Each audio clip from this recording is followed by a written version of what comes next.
भक्तजनों, आज मेरे श्याम सुंदर प्रभु ने कहा, हे सुदामा, इतनी देर क्यों कर दी आने में? अरे कुछ पहले याद आते। और सुनाओ, भाभी ने मेरे लिए कुछ संदेश भेजा है। तब सुदामा को याद आई, हाँ कृष्ण, तुम्हारी भाभी ने तुम्हारे लिए एक संदेश भेजा है, बताओ। सुदामा ने फिर वही बात दोहराई, हे गोविंद, तेरी भाभी ने कहा है, एक मास पायन में 2 एकादशी होए और मेरे घर गोपाल जो नित्य एकादशी होए। और जो ही भक्तजनों सुदामा की ये बात मेरे श्याम सुंदर प्रभु ने सुनी, आंखों में पानी आ गया और अपनी आंखें बंद करके सुदामा से कहने लगे, सुदामा, होनी थी सो हो गई, अब आगे कबहू न होए और भाभी तेरे घर में नित्य द्वादशी होए। हे भाभी, जैसे लोग एकादशी का व्रत करके द्वादशी को भंडारा करते हो, दापण करते हैं ना, हर रोज आपके घर में भंडारा होगा आज के बाद। भक्तजनों, आज मेरे श्याम सुंदर प्रभु ने फिर सुदामा से कहा, भाभी ने मेरे लिए कुछ भेजा है। भक्तजनों, इतना बड़ा राजपाट देकर सुदामा वो चावल की मुठियां छिपाने लग गए। अरे इतने बड़े राजा को क्या दोगे? भक्तजनों, आज मेरे श्याम सुंदर प्रभु ने जबरदस्ती वो चावल की पोटली सुदामा से ली और सुदामा से लेकर, हाँ मेरी भाभी ने ये भेजा मेरे लिए। भक्तजनों, आज मेरे श्याम सुंदर प्रभु ने उसमें से मुट्ठी उठाई और खाकर कहने लगा, सुदामा, जा पूरी पृथ्वी का वैभव तुम्हें दे दिया।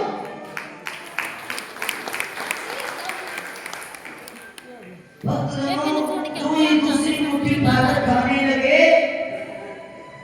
जो ही दूसरी मुट्ठी उठाकर खाने लगे गोविंद, तो रुक्मणी ने आकर हाथ पकड़ लिया, प्रभु क्या वैकुंठ भी दान में दे दोगे? यहाँ से जाने के बाद वहीं जाना है। भक्तजनों, आज विश्वकर्मा जी को आज्ञा दी, हे विश्वकर्मा जी, जाओ सुदामा की जिस स्थान पर झोपड़ी है ना, उसे महल में बदल दो।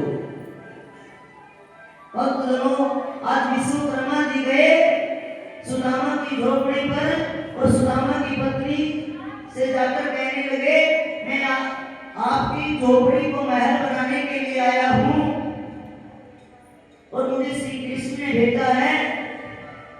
तो आज सुशीला ने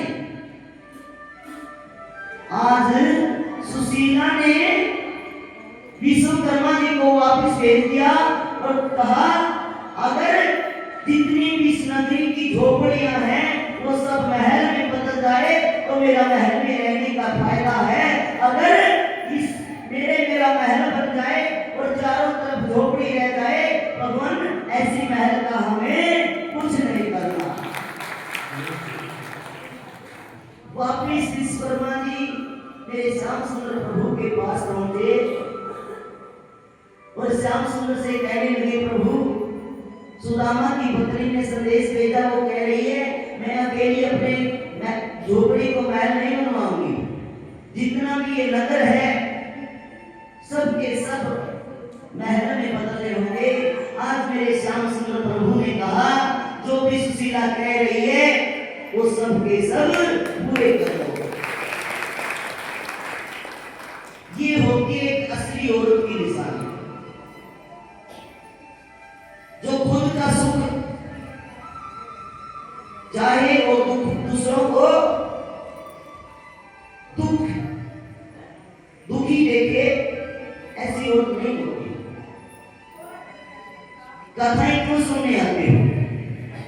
ताकि कथा में आपको कुछ ना कुछ अच्छी बात सीखने को मिले। हाथ उठाने पर जो भी पड़ोस वाले से करती है क्या? श्री राधे श्री राधे श्री राधे। भक्तजनों, आज सुदामा वापस आए, आकर अपने महल में रहने लगे। एक दिन सूर्य ग्रहण आया, अमावस्या का। ध्यान से सुनिए, थोड़ी सी कथा रहेगी, बस अंत तक लेकर जा रहा हूं आपको। सूर्य ग्रहण आया अमावस्या मोस पर, सबके सबकी तैयारी हुई कि कुरुक्षेत्र जाकर स्नान करेंगे। द्वारिकापुरी के लोग जितने भी थे सबके सब कुरुक्षेत्र आए और उधर वृंदावन वालों को भी संदेश भेज दिया कि सबके सब कुरुक्षेत्र आ जाओ। भक्तजनों, आज वृंदावन वाले नंद बाबा, यशोदा मां, पूरे ब्रिज के लोग कुरुक्षेत्र में आकर ठहर गए। सबका शिविर लग गया, राधा रानी भी आई, सबके शिविर लगे हुए थे। और मेरे श्याम सुंदर प्रभु जब भी ध्यान में बैठते तो राधा का ध्यान करते रहते थे। रुक्मिणी ने कभी राधा देखी नहीं थी। भक्तजनों,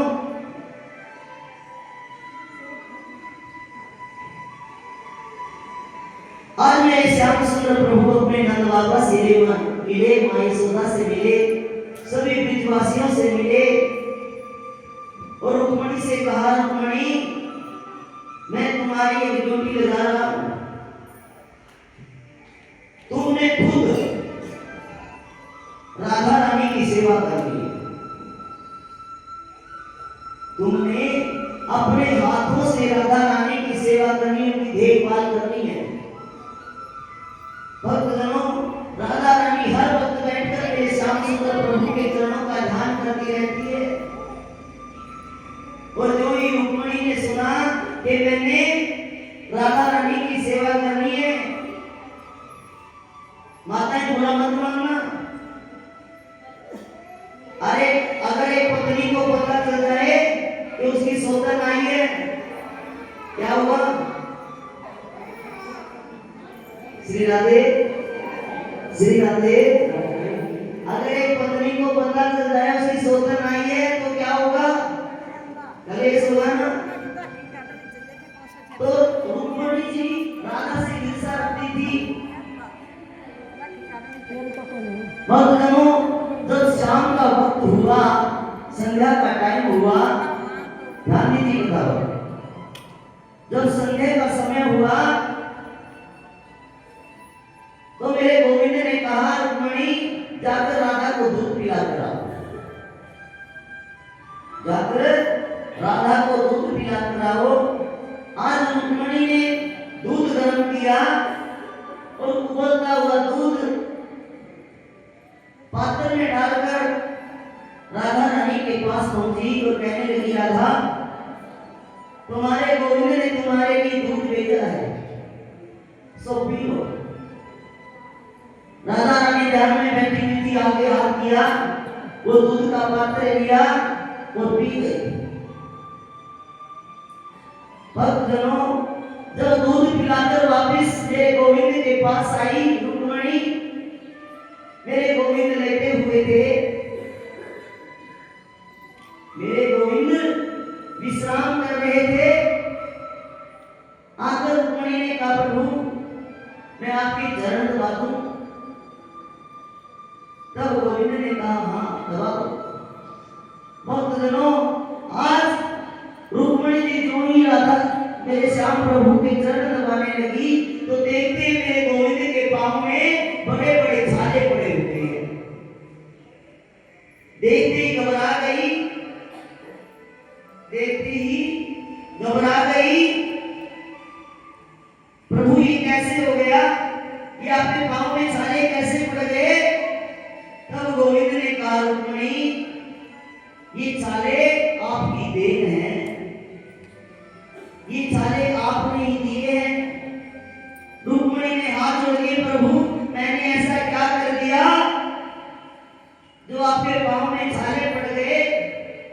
तो मेरे गोविंद ने कहा, रुक्मणी, जो ज्यादा गर्म दूध तू राधा को पिलाकर आई है ना, उसी से मेरे पांव में छाले पड़े। क्यों प्रभु, ऐसा कैसे हुआ? हे रुक्मणी, जब तू दूध पिलाकर आई, राधा रानी मेरे चरणों को अपने हृदय में लेकर बैठी थी और वो ज्यादा गर्म दूध मेरे चरणों का ध्यान करके पी गई, इसीलिए मेरे पांव में छाले पड़े।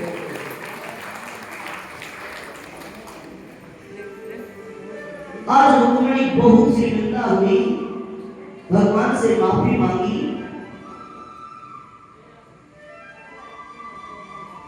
एक दिन ऐसे मेरे श्याम सुंदर प्रभु अपने मन में विचार करने लगे कि मैं देखना चाहता हूं सबसे अधिक प्रेम मुझसे कौन करता है, सबसे अधिक प्रेम मुझसे कौन करता है। भक्तजनों, आज मेरे श्याम सुंदर प्रभु ने पेट दर्द का बहाना बनाया और पेट दर्द का बहाना बनाकर रोने लग जाते हैं। जितनी भी मेरे श्याम सुंदर प्रभु की पत्नियां थी, सबकी सब पास में खड़ी, प्रभु क्या हुआ, स्वामी क्या हुआ, हे गोविंद क्या हुआ। मेरे श्याम सुंदर प्रभु ने कहा, आज मेरे पेट में बहुत जोर से दर्द है। हकीमों को बुलाया गया, पैरों को बुलाया गया, लेकिन कोई आराम नहीं मिल रहा। तब रानियों ने कहा, महाराज आप खुद ही बता दो कि आपका पेट का दर्द किस प्रकार ठीक हो सकता है। तब मेरे गोविंद ने कहा, अगर तुम में से कोई एक अपने चरण धोकर वो जल मुझे पिला दे तो मेरे पेट का दर्द ठीक हो जाएगा। तब रानियों के मन में आया, भगवान ये गोविंद कैसी बातें कर रहे हो, अपने चरणों का जल आपको पिलाकर हमें नरक में जाना है। प्रभु हम ऐसा नहीं कर सकते, हे गोविंद हम ऐसा नहीं कर सकते। सबसे पूछा लेकिन सबने मना कर दिया। एक दिन गाना शोर मचाए, पेट पकड़ चिल्लाए, हमें क्या हो गया है, हमें क्या हो गया है। वामानु कमर समझ न पाए, ऐसे रोग मिटाए, इन्हें क्या हो गया है, इन्हें क्या हो गया है। एक दिन गाना शोर मचाए, पेट पकड़ चिल्लाए, हमें क्या हो गया है, हमें क्या हो गया है। वामानु कमर समझ न पाए, कैसे रोग मिटाए।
हरि